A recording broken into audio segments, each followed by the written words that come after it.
Hey everyone, ready for another deep dive? Always. Today we're getting down and dirty with crawfish farming in Louisiana. Ooh. Yeah, we've got this great audio clip about a family who's been farming crawfish for generations, and they've got this amazing system they've worked out where they've actually combined it with rice farming. Yeah, it's really fascinating. Yeah, so they've been able to build this whole cycle Mm-hmm. that, produces these delicious crawfish. Well, and not only fascinating, but it's a real story of resilience. Oh, yeah. This family have been through it all.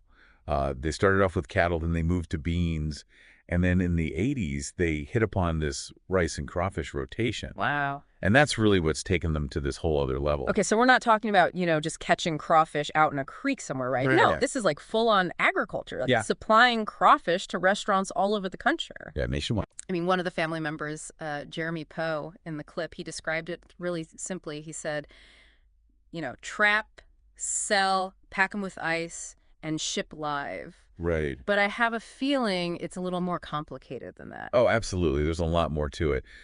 It's really this dance between, nature, human ingenuity, and then just like the demands of the market. Right.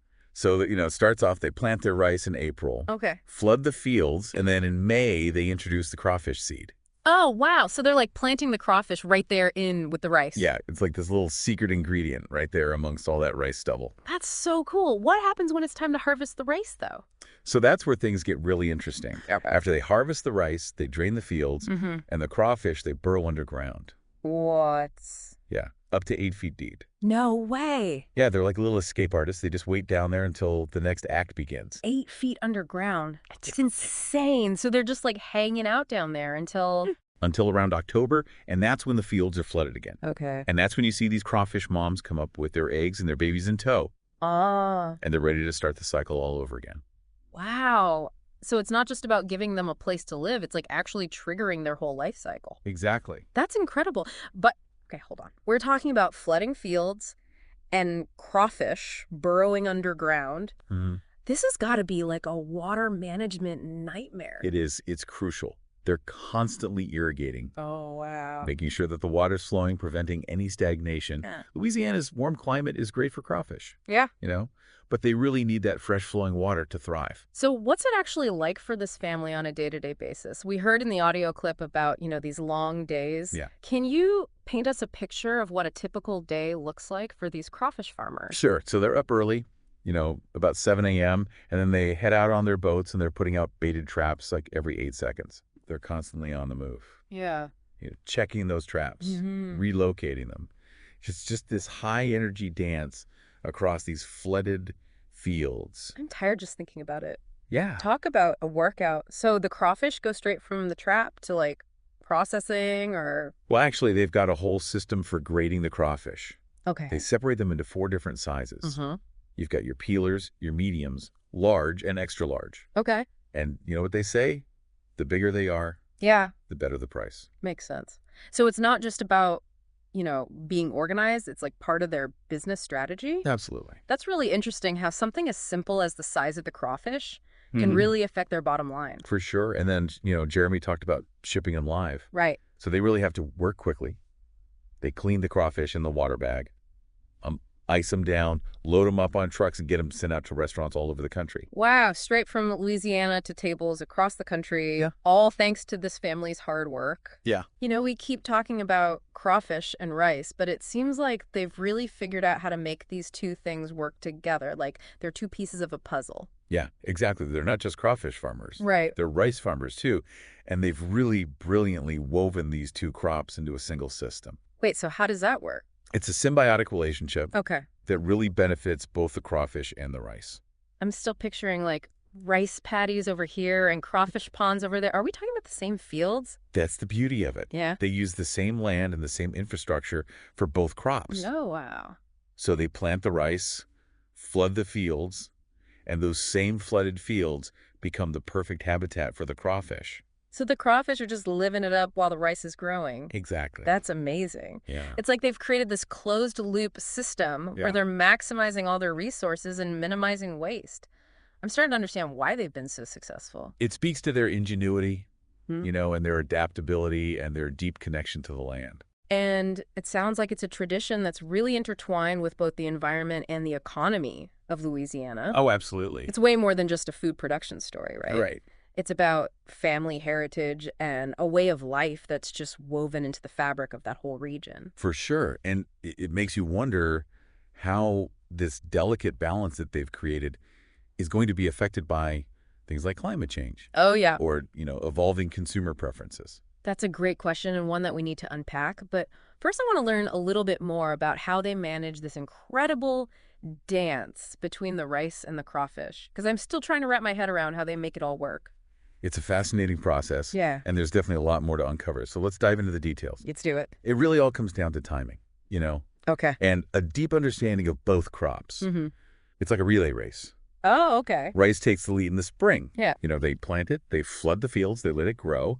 And then just as that rice is nearing maturity, that's when they introduce those crawfish seed. So the crawfish are kind of like the anchor leg in this relay race. Exactly. Coming in strong at the end. Yeah, and they really benefit from that environment that the rice has created. Right. They thrive in those flooded fields. They feed on that leftover rice stubble and other organic matter. It's like a gourmet buffet, Oh, yeah. courtesy of the rice. So after the rice harvest, then the crawfish, they just have the whole field to themselves. That's right. That's where their burrowing behavior really comes in handy. Right, because there's no senses or anything. Exactly. You remember they dig down, up to 8 feet deep when those fields are drained? Oh, yeah. That's how they stay put. Wow. They're essentially hibernating down there, just waiting for that signal to come back up. And that signal is the reflooding in October. That's right. It's amazing how they've got their whole life cycle synced up with the agricultural calendar. But isn't rice a pretty thirsty crop? It is. I mean, do they really have enough water to be growing rice and raising crawfish at the same time? That's a great question. And it's one that a lot of rice farmers in that region have really had to face head on. Yeah. You see rice farming, especially in Louisiana, it's become less and less profitable over the years. Really? Yeah, So is that part of the reason why they've incorporated the crawfish? absolutely. It's an economic decision, Okay. a way to diversify their income Right. and really make the most of those resources that they already have. So it's not just about, tradition or heritage. It's about economic survival, too. Exactly. They saw an opportunity and they went for it. Oh, wow. That's amazing. So they're not afraid to kind of shake things up a little bit and try something new. Not at all. And it's really paid off for them because it's not just a local thing anymore. Yeah. They're shipping those crawfish all over the country.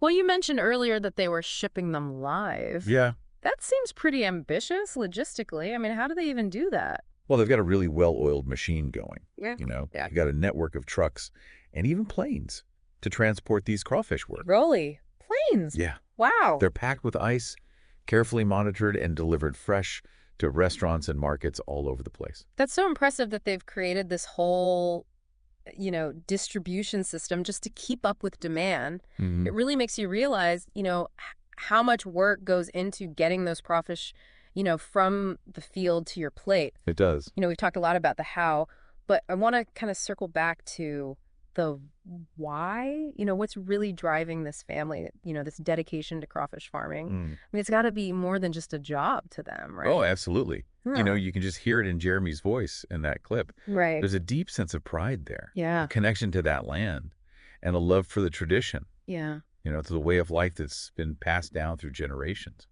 So it's about preserving their heritage, sustaining their community, and contributing to, the cultural identity of Louisiana. This is really a story that goes way beyond just the economics of it all. It does, and it resonates with more and more consumers these days. Right. People are looking for food that's not just delicious, but also meaningful. Yeah, exactly. It's like they're exporting a taste of Louisiana culture Yeah. right along with those crawfish.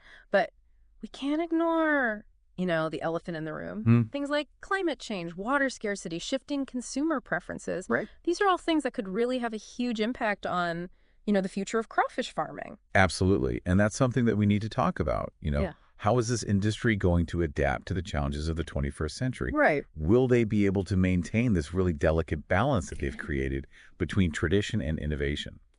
It's a great question. And I think, it really highlights that, the future of crawfish farming, like all agriculture, is really tied to the health of our planet and the sustainability of our food systems. It is. And it's a reminder that our choices as consumers, they really have a ripple effect. Absolutely. What we choose to eat, where we buy our food, how we support sustainable practices, it all matters. So as we kind of continue to, explore this world of crawfish farming, let's keep those bigger questions in mind. Yeah. Because this isn't just a story about crawfish, it's No. a story about the future of food and the choices that we make every single day.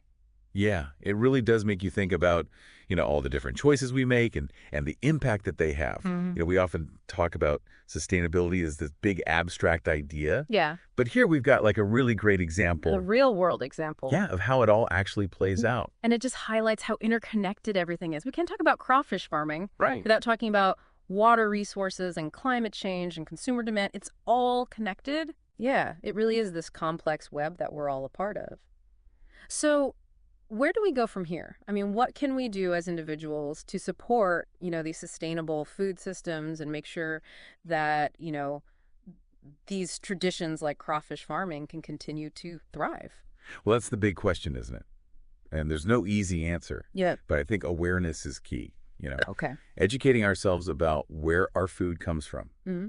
the challenges that these farmers face, and the choices that we can make to try to minimize our impact. So it's about being informed consumers, Exactly. asking questions, doing our research, Mhm. and supporting those businesses that are really committed to, these sustainable practices. Right. And don't underestimate the power of your voice. Okay. Talk to your friends and family. Yeah. Support policies that promote sustainable agriculture. Yeah. Every little bit counts. Yeah. It's a good reminder that we're not just passive consumers. Mm. We can make choices that really support the kind of food system that we want to see. Absolutely. And those choices can really Yeah. make a difference. Think about it. Every time you buy sustainably sourced crawfish, Right. you're casting a vote for a more resilient and equitable food system. It's about putting our money where our mouth is Yeah. and, aligning our values with our actions. Yeah. And recognizing that interconnectedness of it all, Mm, what we eat, where we buy our food, it all has an impact. it really does. Those ripples can extend far beyond our plates, Yeah. touching the lives of farmers, the health of ecosystems, and even, the future of our planet. This deep dive has been amazing. Yeah. It's really opened my eyes to the, complexities and just the importance of sustainable food systems. Mm. I came in thinking we were going to talk about crawfish, Right. but it's so much bigger than that. It is, isn't it? Well, I think it's safe to say that we've both learned a lot from this deep dive into the world of crawfish farming. For sure. And I hope our listeners have too. Me too. So to wrap things up, let's leave our listeners with a final thought to chew on. Next time you're enjoying a crawfish boil, take a moment to really think about the journey that those crawfish took to get to your plate. That's a great idea. Think about the farmers who raised them, the traditions that they represent, and that really delicate balance that sustains this, unique way of life. I like that. And most importantly, consider the choices that you can make to really support a more sustainable and delicious future for everyone. Yeah, wonderful. Well, thanks for joining us for this deep dive. It's been a pleasure. Until next time, keep exploring, keep learning, and keep asking those tough questions. That's right. And remember, every bite counts.